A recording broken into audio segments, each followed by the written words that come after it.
My son set a trap on the stairs. Not by accident. Not out of carelessness.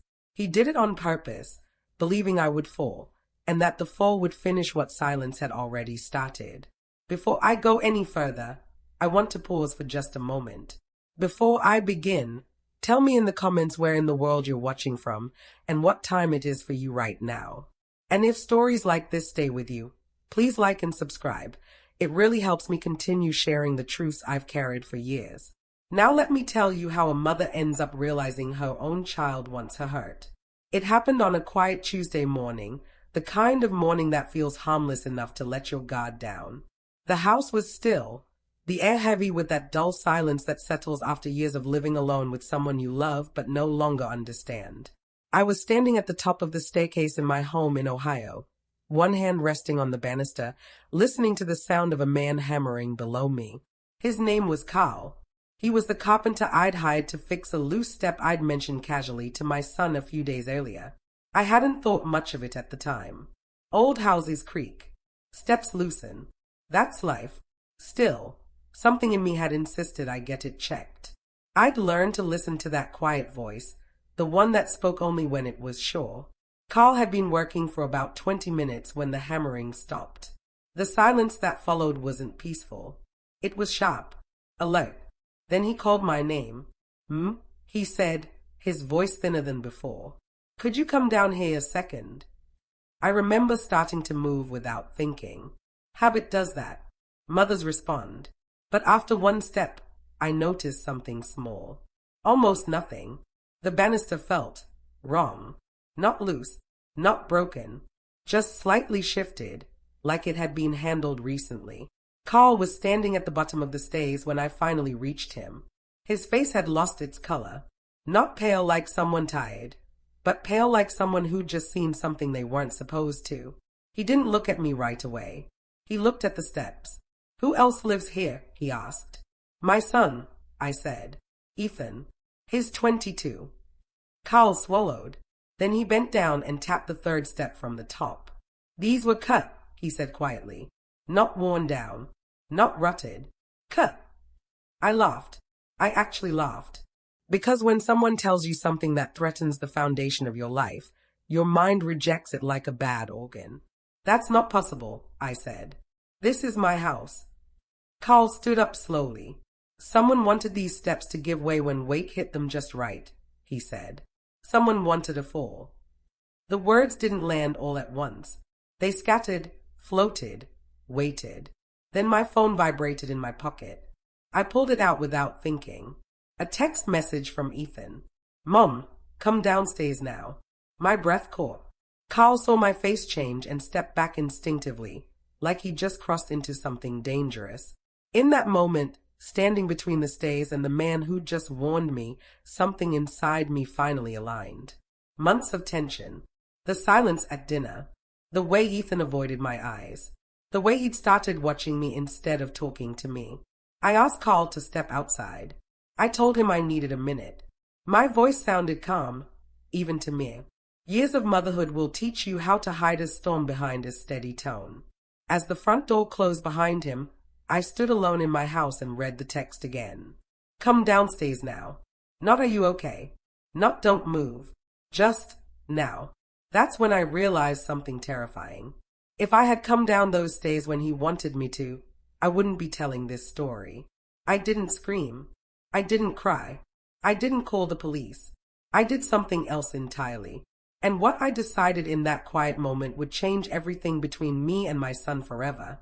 Because instead of falling into his trap, I chose to act first. And that decision began long before that staircase ever cracked.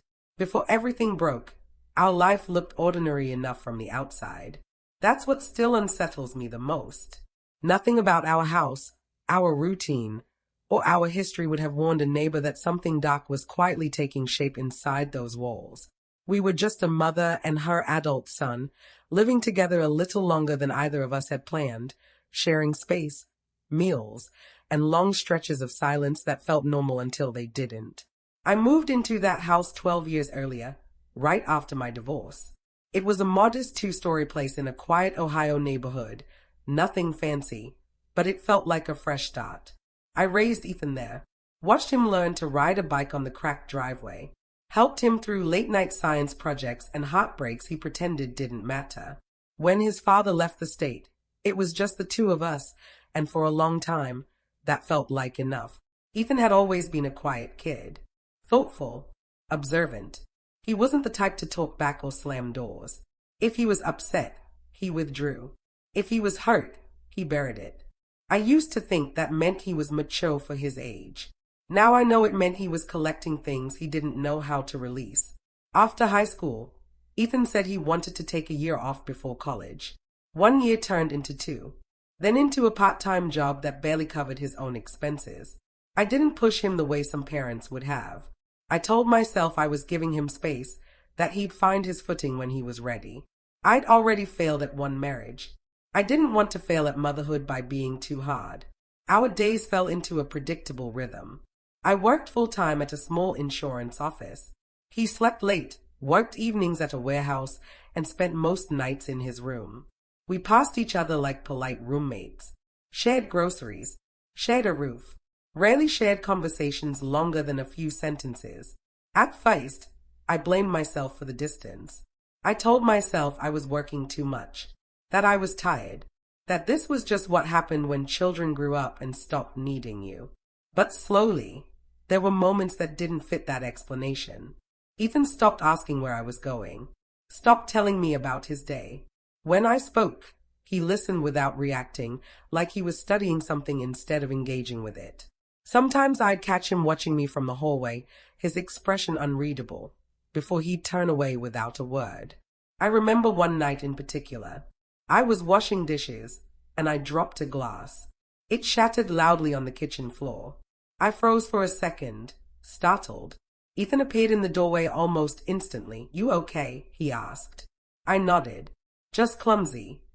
He stood there a moment longer than necessary, his eyes flicking from the broken glass to my hands, then to my face. He didn't help clean it up. He just nodded once and went back to his room. At the time, I told myself I was imagining things. That stress does that to you.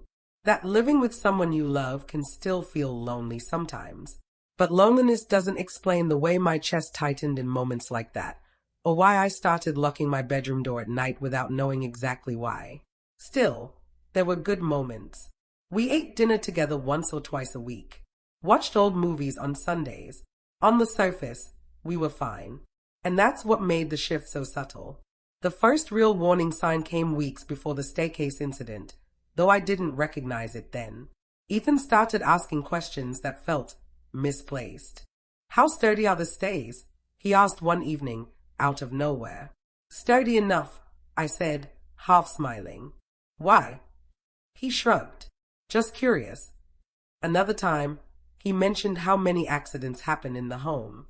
Falls, injuries. He said it casually, like he was repeating something he'd read. I laughed it off, made a joke about getting older. He didn't laugh back. Looking back, I can see it clearly now. The distance, the questions, the way he watched instead of spoke. At the time, it all blended into the background noise of everyday life. I didn't know then that he was measuring something, or that he had already decided where I would fall.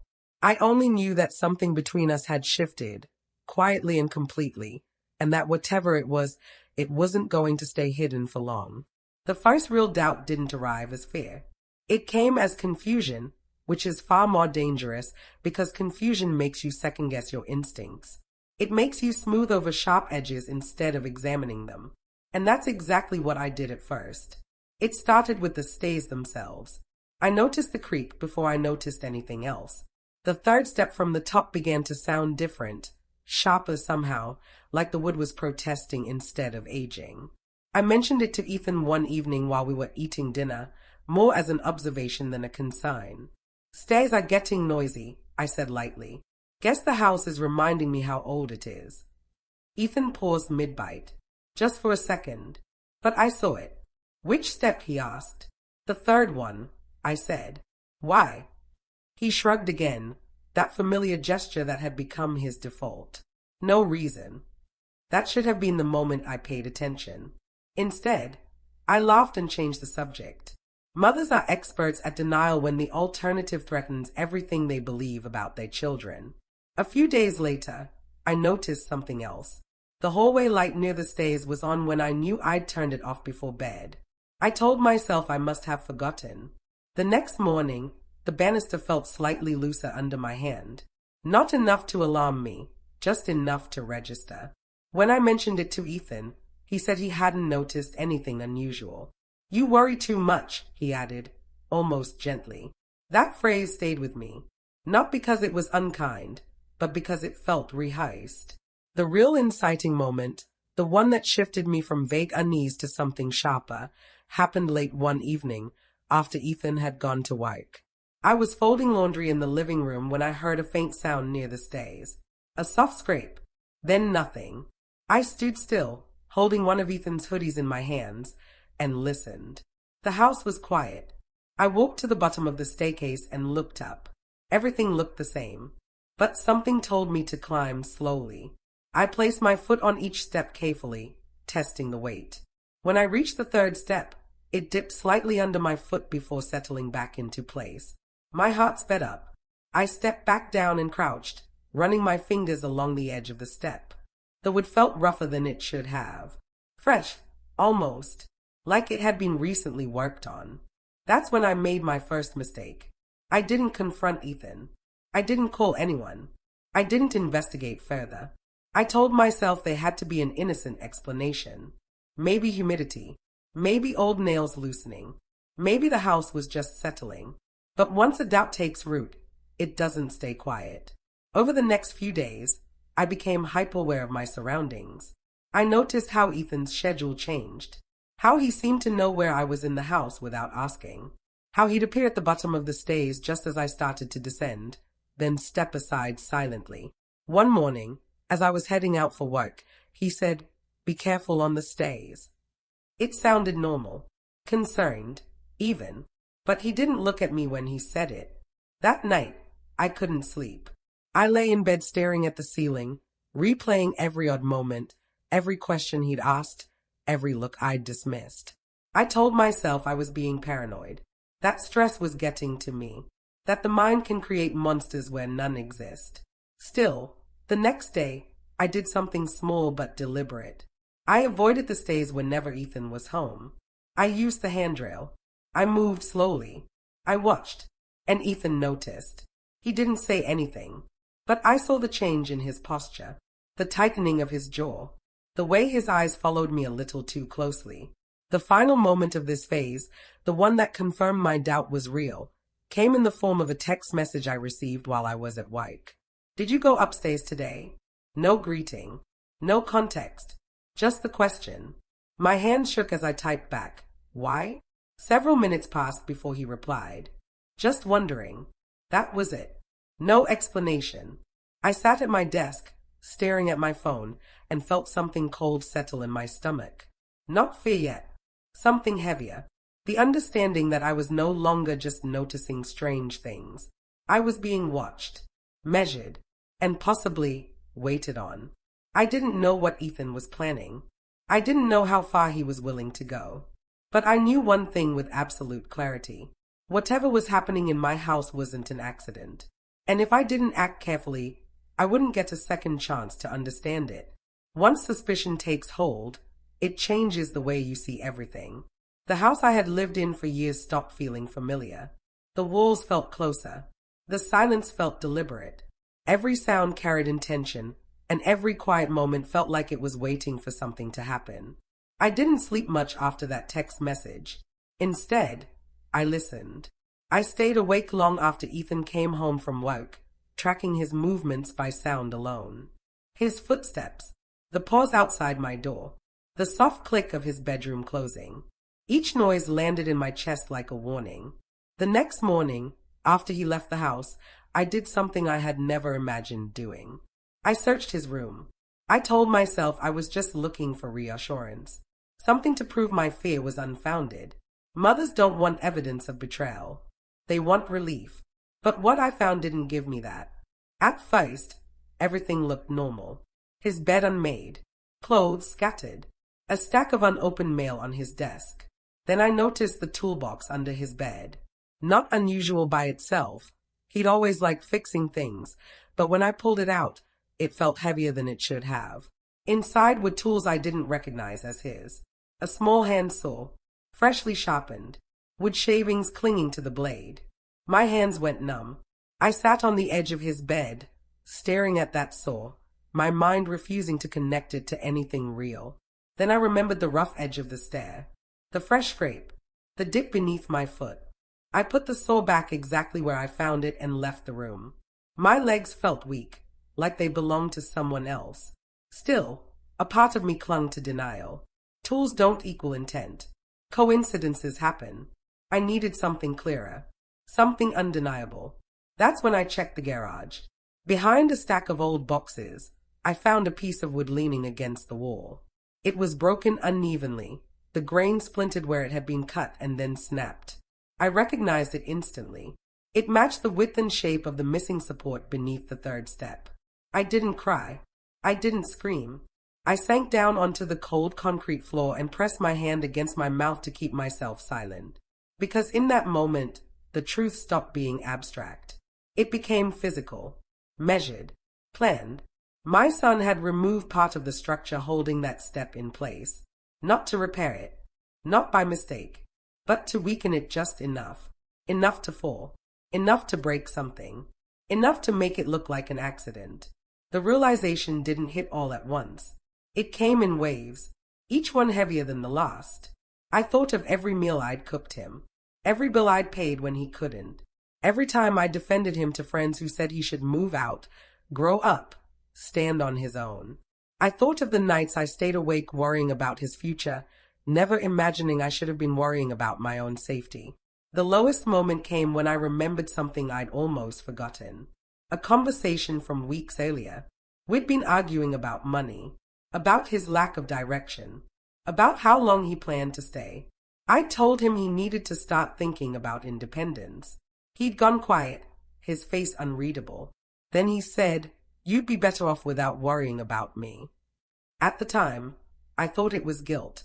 Now I heard it differently. I went back inside and locked myself in my bedroom.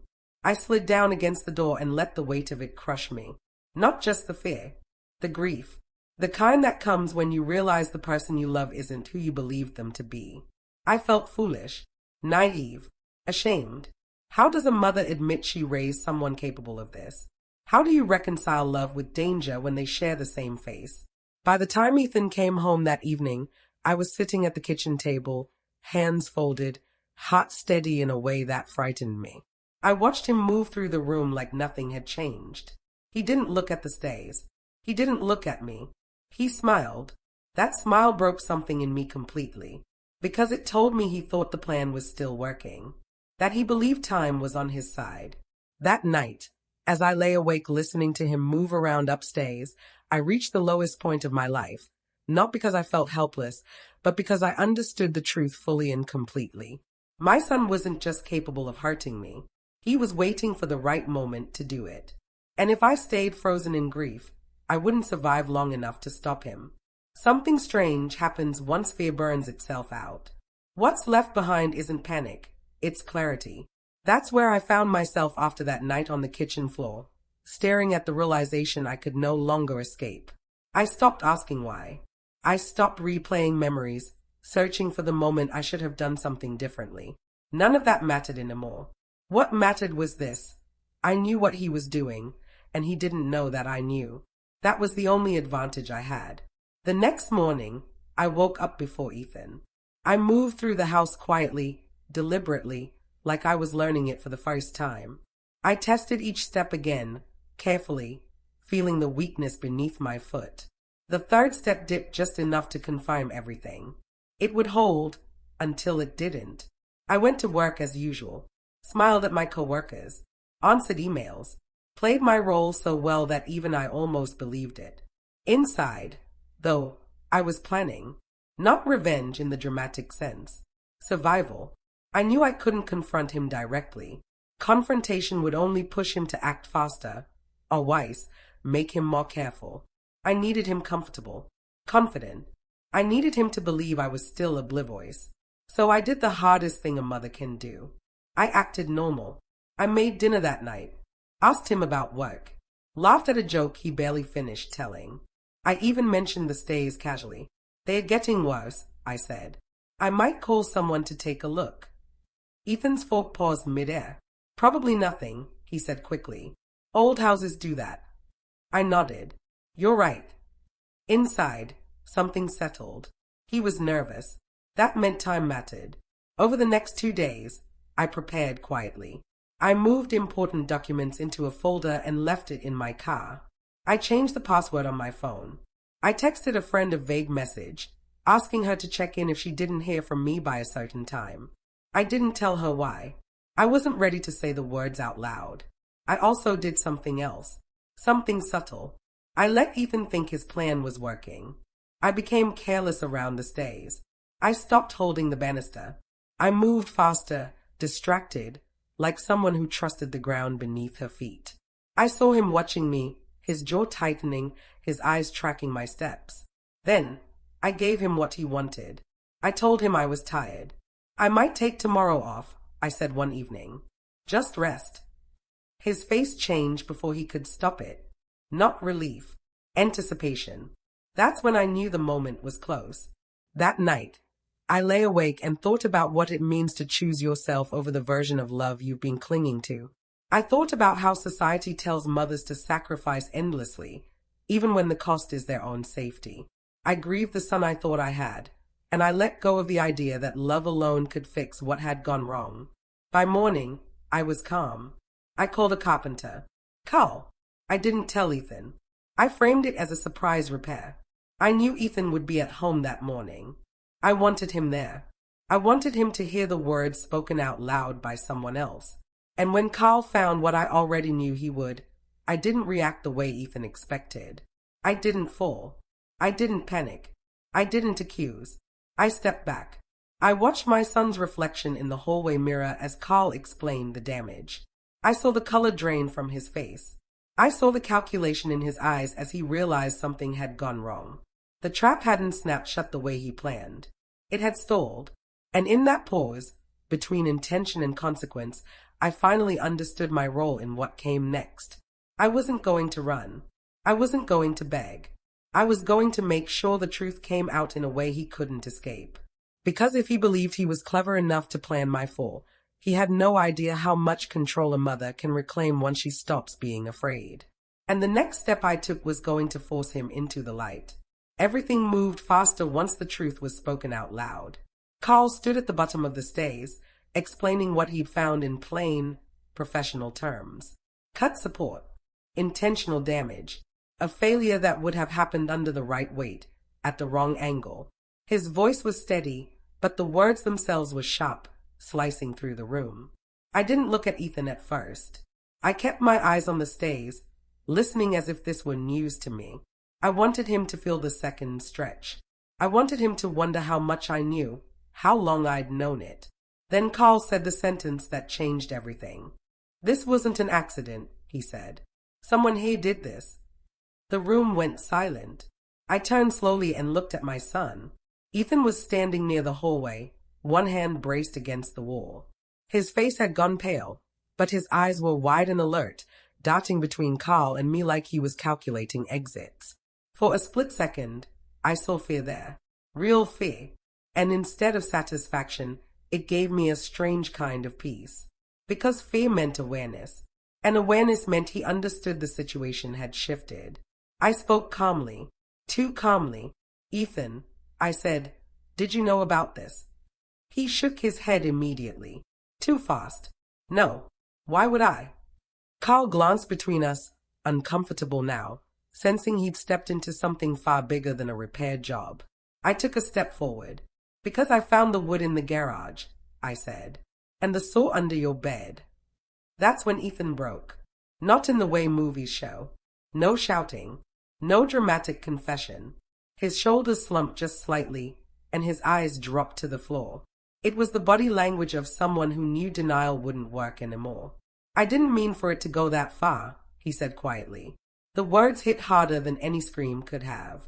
Carl backed away, murmuring something about calling the authorities. I didn't stop him.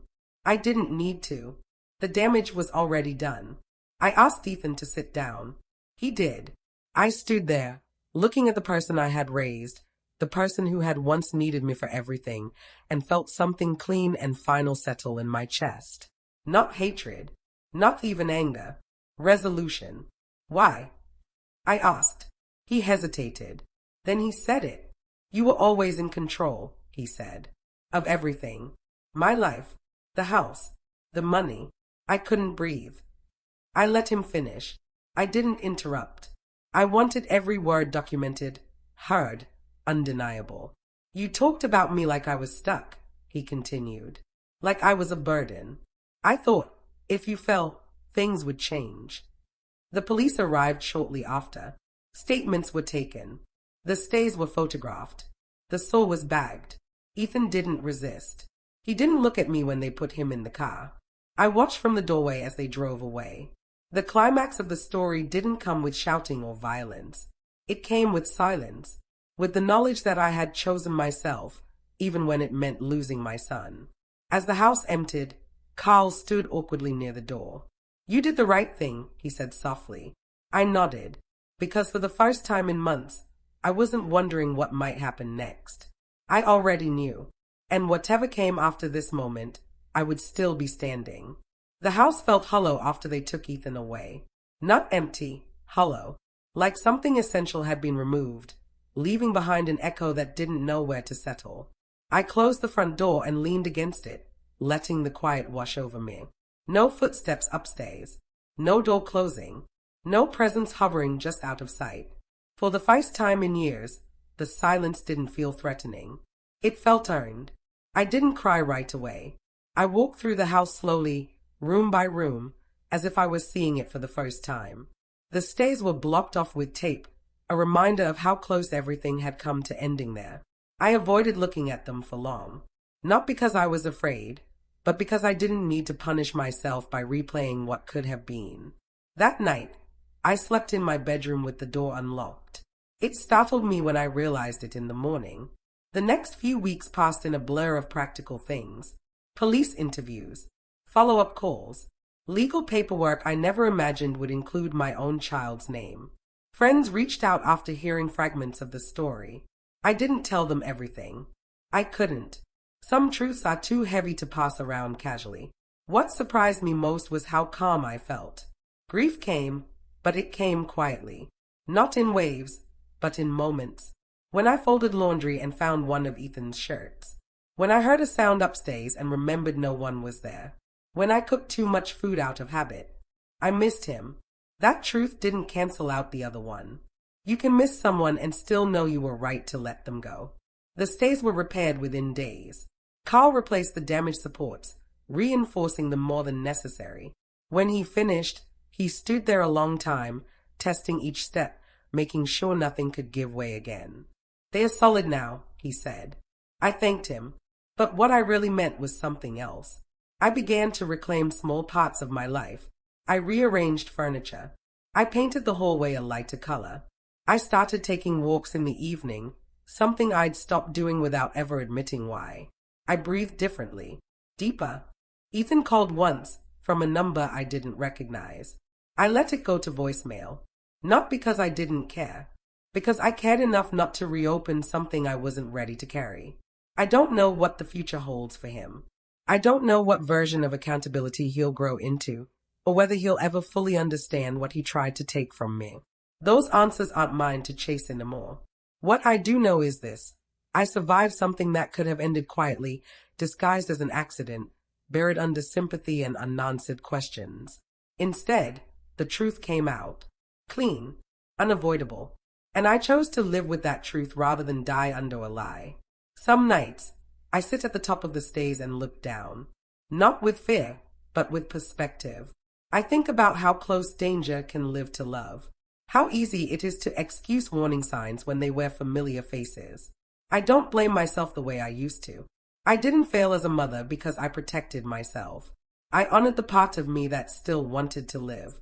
And that, I've learned, is not selfish. It's necessary.